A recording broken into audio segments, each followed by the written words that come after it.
25-year-old Deron Dante Jenkins with 2 counts of first-degree murder in the deaths of his mom, 50-year-old Dana Vanessa Jenkins, and his little brother, a 15-year-old. Their cousin, who also lives next door, Juanilla Carnegie, told me she dreaded this day would come. I'm hurt because I knew he was going to do something. You can just see he was so fidgetive. He was so anxious. He could not stay still. He had that sneakiness about him. You know what I mean? Like a crazy person trying to get ready to do something, like premeditation. Police took Deron Jenkins into custody here at his mom's duplex apartment on Snowden Drive Monday afternoon after officers found the 2 bodies inside. His cousin says they had been stabbed to death sometime between 8:30 Sunday night, shortly after she says she last saw them alive, and 3 o'clock Monday morning, a couple hours before she saw the suspect standing on the front porch. He's looking like he just got out of a mental ward, or he's getting ready to do something, or he have done something, because the look on his face told me that he done something, because his hand was cut all up, you know. And Deron's hand. Yeah, he had the bandage on his hand. Carnegie also says she became concerned about her loved ones because of the way the cousins' cars were parked. I looked over to the side and I was like, why is her car turned this way? She never parks this. So that was the first indication you thought something's not right? I did. This all happened 6 days, Carnegie told me, after Deron Jenkins got out of prison. He's just getting out of prison. And that was connected to his attacking his mom, you say? For beating his mama. She was a very sweet person. Anything she can do for you, she'll do it. And that spirit of generosity, of giving, her cousin said that actually spilled over to not only everybody else, but especially her 3 children, her teenage son, a daughter, and now her other son, who's charged with killing his mother and his little brother. Right now, Deron Jenkins is locked up in the Wilson County Jail. No bond is set. We're live in Wilson. Baron James, CBS 17 News. Learning the suspect is charged with killing his own brother and his mother. Police identifying the victims as 50-year-old Dana Jenkins and her 15-year-old son, Darren Cox. Jenkins' 25-year-old son, Darion Jenkins, is now charged with 2 counts of first-degree murder. The victims were found inside a home yesterday evening on Snowden Drive. Cindy Bay has new reaction from the family. Loved ones are reeling from the death of a mother and son who police say were found dead inside their Wilson home on Monday. She was a very sweet person. Always smiled. I can see her smile right now. She always smiled.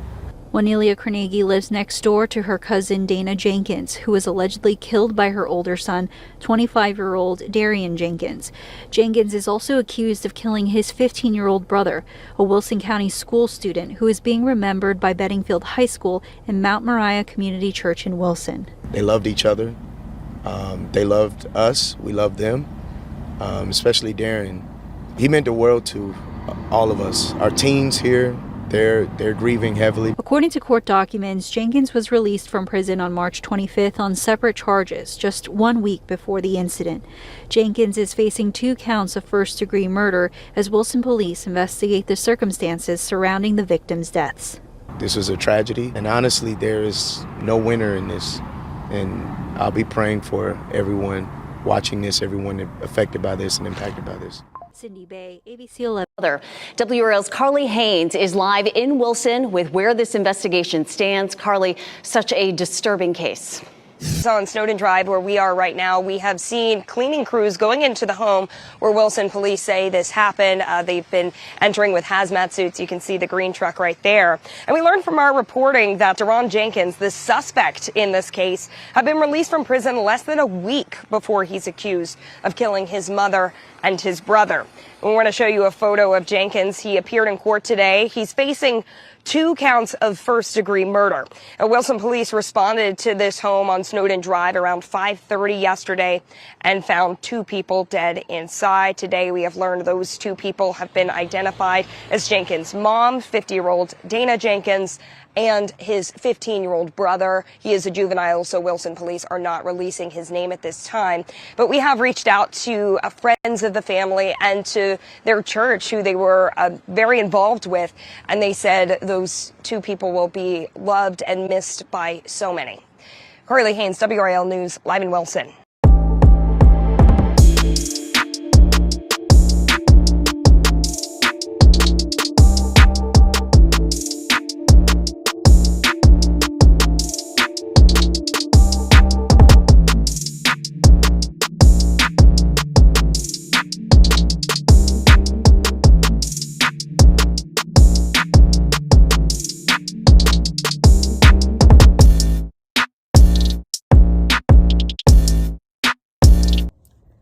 Top of the morning, man. Top of the morning. You know who it is, who it should be, man. AKA J Cast, better known now as who? Trucker J. This story right here that I presented to you, it kind of hits me in the chest, man. And the reason why it hits me in the chest, I wish I had my mom Dukes, man. I know I made it out the struggle. You know, I made something of myself. I still graduated high school. I held a diploma to the sky like, Mom, did I make you proud? Even though I was off the porch since 10 and a half when she left. It's like, that was the blessing I was given by losing my mom so young. All the little bit of trouble I was in, and I was able to get out. I got lucky. You know what I'm saying? But anyways, I'll get back to me in the later. This parasite unalives his mother and his little brother. And he only been home, they said, a week or less, on parole out of prison. And on one part of the story that I've caught, I couldn't find that particular video. After I watched it, I lost it somehow. They said he went to jail for beating up his mom. That's why he was in prison. You know, the Bible says, honor thy father and thy mother, no matter how bad they are to you. You can still love them from a distance. You don't have to disrespect them. But this clown took his mother and his brother off this planet. The woman that whether it was a premature birth or the full, 9 months, 10 months, or what have you, gave birth, gave him life. And of course, you know, the father wasn't around because it just said the mother and the little brother. So, you know, either both baby daddies wasn't around. There was no man around. Because when he came home to his mom's. She gave him life and he snuffed out and took her life. As bad as I want this woman right here, man. As bad as I want to just have a day with my moms. 10 and a half years wasn't enough. And I know there's stories out there where young kids lose their moms and they infants. They don't have no memories. At least I got 10 and a half, but it still hurts. So this story right here, it hits hard. It hits so hard that I wish it was a way that they could put me and him in a room together for at least 30 minutes. And I promise you, he won't come out looking the same. Because all the anger I got for this little parasite, you took out your mom, Dukes. As bad as I want my moms, you unalive your moms, bro. Let alone you take out your little brother. You're supposed to be leadership for your little brother, which is a poor example because your ass is in jail. You just coming home from jail, so you definitely not a role model to your little brother, but you snuff his life out too. What the f is wrong with these kids' mentals, man? What is wrong? Listen, my pops, I love him to death, but he wasn't giving me what I needed. So I left the nest the first time, I want to say at 16. I moved out with an older female that was 23 and had a 5-year-old child because my father couldn't help me with algebra, and I'm the star on the basketball team, and I'm about to flunk off the team before the season started. So I stepped to him like, hey, man, can you help me with my work? He said, I don't know nothing about algebra. I said, well, I got to go. That was the first time. The second time, I moved back after me and the girl broke up. The second time, now I'm 19, and I left the nest forever. for good, like, never look back. But I ain't unalive my pops. See, I was getting to the point of what I was saying. I didn't unalive my pops. No matter how many odds we had or differences we have, I still love him in the heart. I didn't unalive him. And they've been, him and my stepmom, because I went down there after my gun charge was up and I did that year probation. Yeah, real life. That's what I'm saying. I think my mom was my angel, because I really blamed at somebody, and the somebody was my son's mother's step pops. Okay? And they told on me, and I got caught. They just ain't catch me with that hammer. Danbury, Connecticut, 1995. That happened.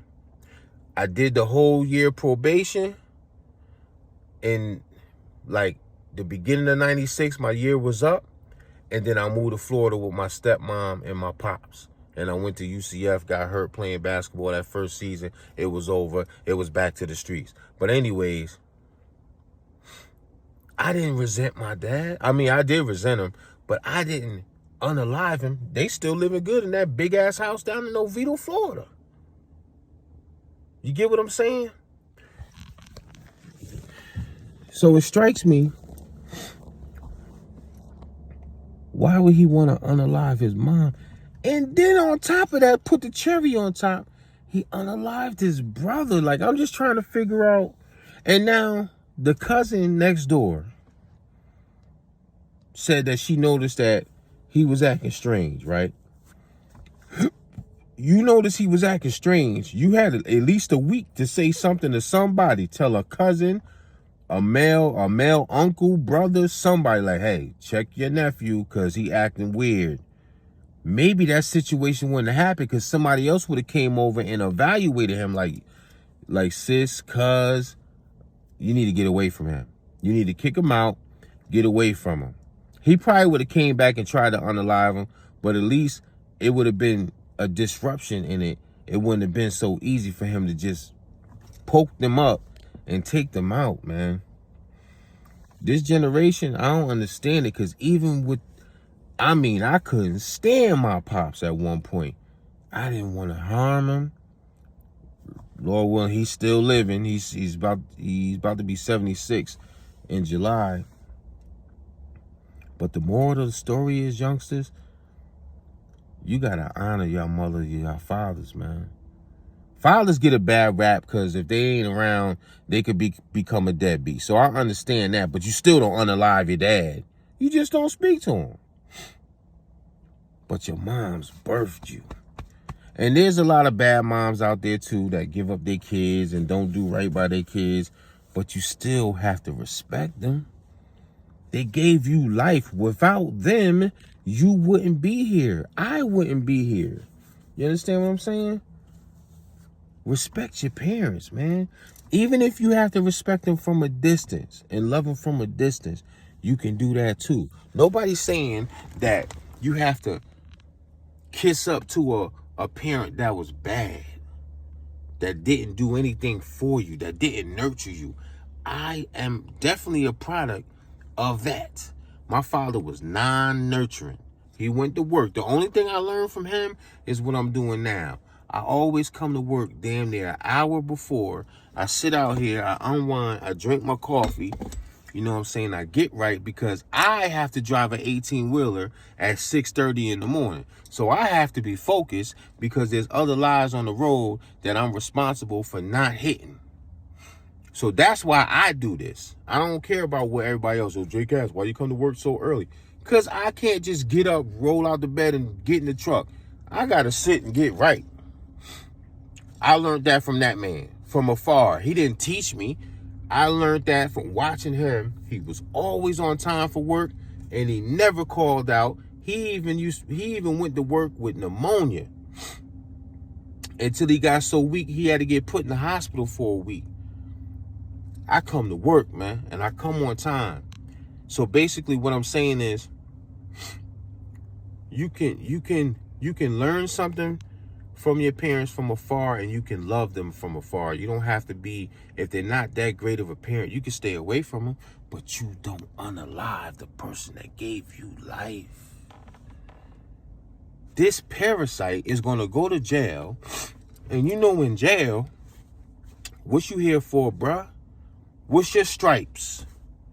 Oh, I unalived my mom Dukes and my little brother. On sight, he getting stomped out.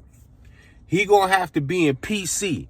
Because there's dudes in jail that wish they had their mom Dukes. There's dudes in jail that their moms died while they was in jail doing a long stint, and they wouldn't let them attend the funeral. Do you know what they gonna do to boy in there?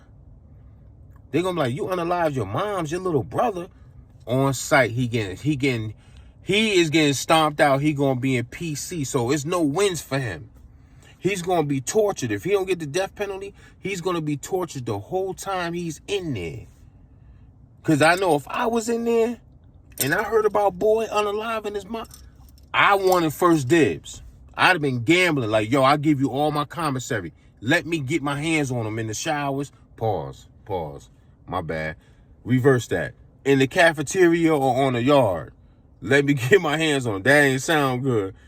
Laugh on that. Pause. You know what I'm saying? Because, you know, a lot of people do get shanked up in the shower. That's what I meant. You know, American Me, all the other movies. But pause. Nothing like that. But you youngsters, man, please, man, don't do nothing like this. Because there's people out here that really wish they had their mom Dukes, man. This fool just unalived his mom and his brother. That's some sick mental. And they shouldn't let a lot of these people come home. First of all, he was in jail for beating his moms up. So they shouldn't let him come home and parole to her house. Make it make sense, man. They're supposed to give people like that a mental evaluation to see where their head is at. But that's one to grow on, man. I'm going to finish my coffee. Y'all be safe, man. 100.